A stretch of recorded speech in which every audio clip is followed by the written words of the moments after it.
Hey there, my name is Anthony Romano, and this video is going to be very quick, talking about the effects of keto on your strength.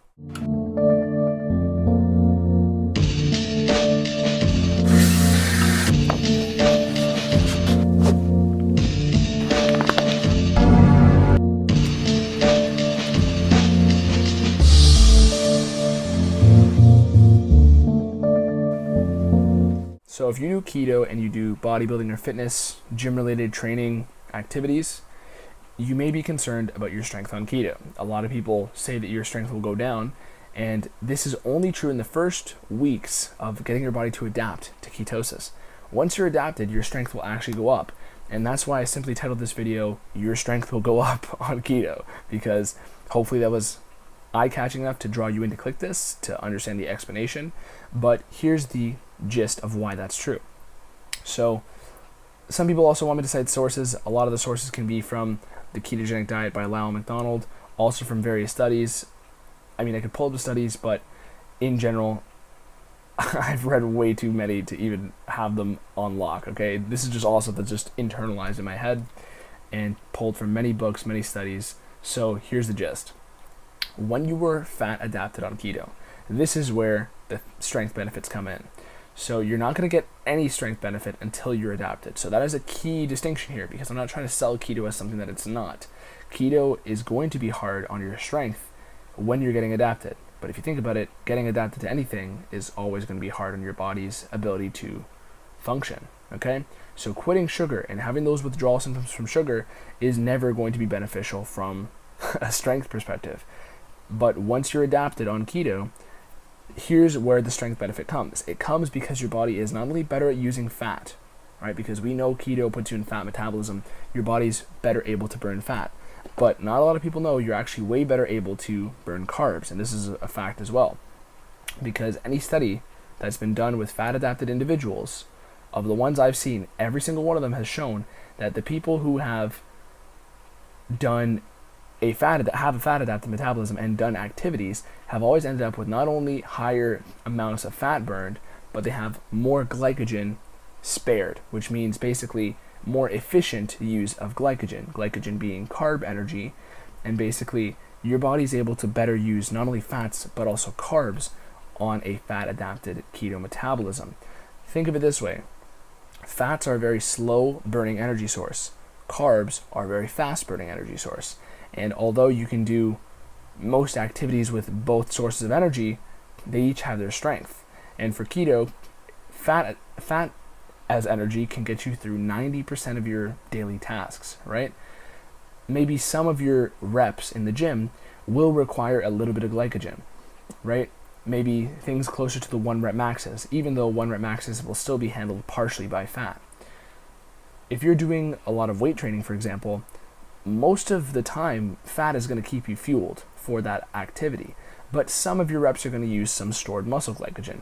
And this isn't a problem because your body's going to have, once you're adapted, the ability to create its own carb energy from the extra amounts of protein that you're eating, not from your muscle, and also from the small amounts of carbs you're getting. So ideally from green vegetables. It's going to take those and fill your muscles up with carbs only to the amount that it needs. It's not going to go any further. It's not going to oversaturate your muscles with carbs, and that's why you're never going to be, as full as when you do a carb load, right? Whenever you do a carb load, you're always going to be more full.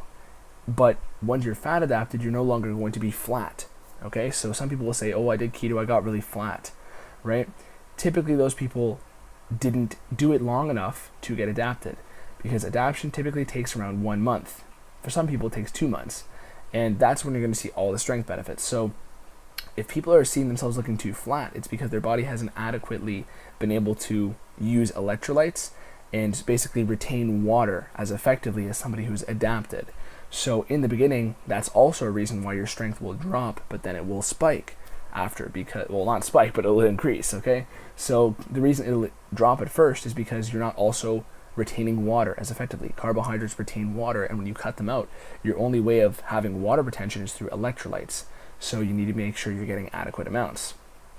For some people, they could consume more electrolytes, and all of a sudden the next day they notice their strength is completely back, even if they're not adapted. So you really have to play around with this and be aware of the electrolyte consumption.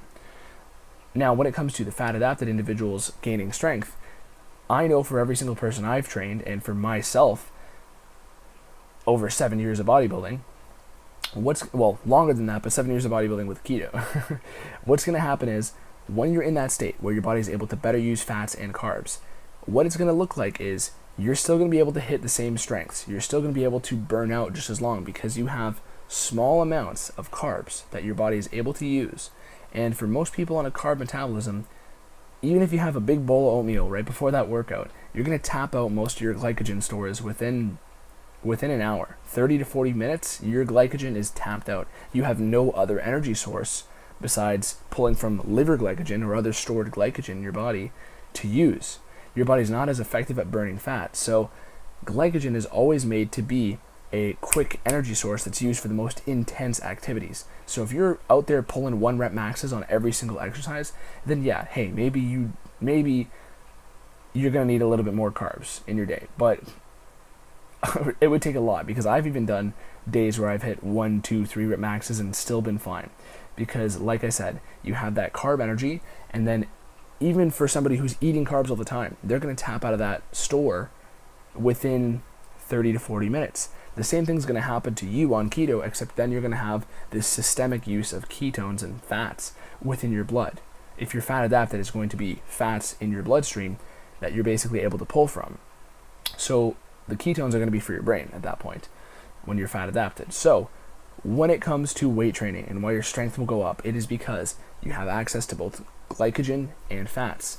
And this is, in my personal opinion, one of the optimal ways of the human metabolism existing. So people refer to this as metabolic flexibility. Metabolic flexibility means basically you're able to use either source effectively.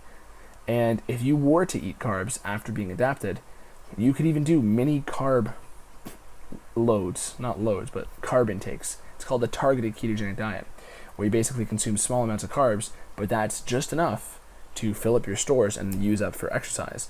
And then guess what? You still have fat left over to always be pulled from to give you maximum performance during exercise. It's truly an advanced technique, but it really is effective. And that is why, if you're a weight trainer, if you're doing bodybuilding, fitness, gym training, your performance will go up after you've been adapted on keto. So right at the start, no, it's not. Good luck with that. I have other videos on it, but after you've been adapted, this is when the strength is going to go up. And this is where your cuts, if you're doing a fat loss diet with keto, are going to be really impressing you, because you're going to notice that your strength is either staying the same and most likely increasing in small, subtle amounts. Couple extra reps. Oh, I hit a PR on this lift. I hit a PR on my deadlift. I got a couple more reps on my bench. For me, I've added 20 to 40 pounds off of my weighted exercises. So like weighted pull-ups, weighted dips. I've added dramatic amounts of weights onto those. Bent over pulls. I've added on an extra plate. Lots of things have increased for me when I've been fat adapted. But it all comes down to having your body get into that state where you're able to use the carbs from your green vegetables and your proteins, and then have the fats in your body.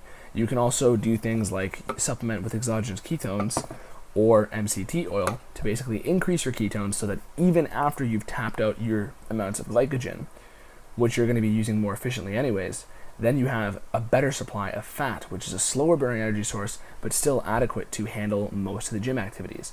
90% of your reps in the gym are going to be handled by fat at this point. So that's a luxury people in a carb metabolism don't have necessarily.